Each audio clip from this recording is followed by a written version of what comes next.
we're talking with Joe Brown, Director of Lab Services for Corewell. Thanks for joining. We really appreciate you. We've been seeing a lot of national stories about a blood shortage. It's gone from a need to an urgent need to a critically urgent need. How are we Mhm. set up in Southwest Michigan? Well, day to day, our needs are being met, but we're working with our blood supplier every day to replenish the products that we have on the shelf.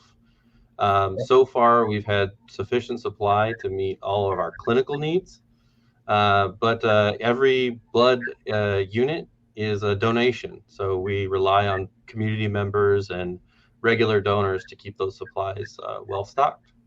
Do you anticipate having some supply chain, if you will, issue needs given the shutdown we've seen because of the weather? I wouldn't say anticipate. It's always a risk, whether it's extreme weather or holidays, travel, or like flu-like illness. We want to only collect donations from healthy people. So this time of year, also with people traveling, donations can thin out a little bit. So we like to encourage people to get out in January. Is that a blood joke? Thin out a little bit the donation? No. Oh, maybe I'm just used to saying it. What's the process for donation? How for people who have not done that before? Yeah, absolutely.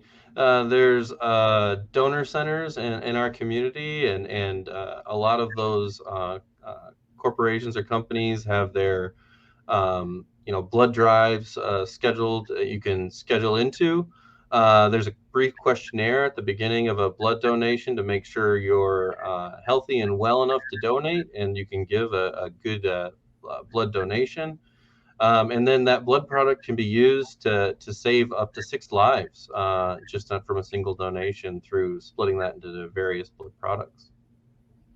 And maybe on that point, Joe, the blood when it gets into the system, once the donation is made, how is it used? I would imagine if there people are like me, there's not a lot of awareness on where the blood goes after your Sure. donation.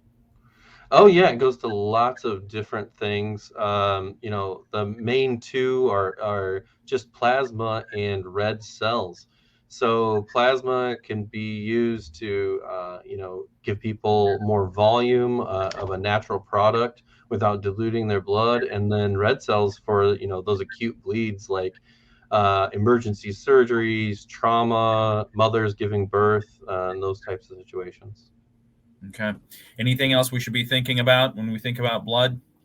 Absolutely. Think about becoming a regular blood donor. In these times of need, it's really great when people roll up their sleeve and give that donation, but really consistent and dependable supplies of blood products and all of our blood types are needed. So consider becoming a regular blood donor.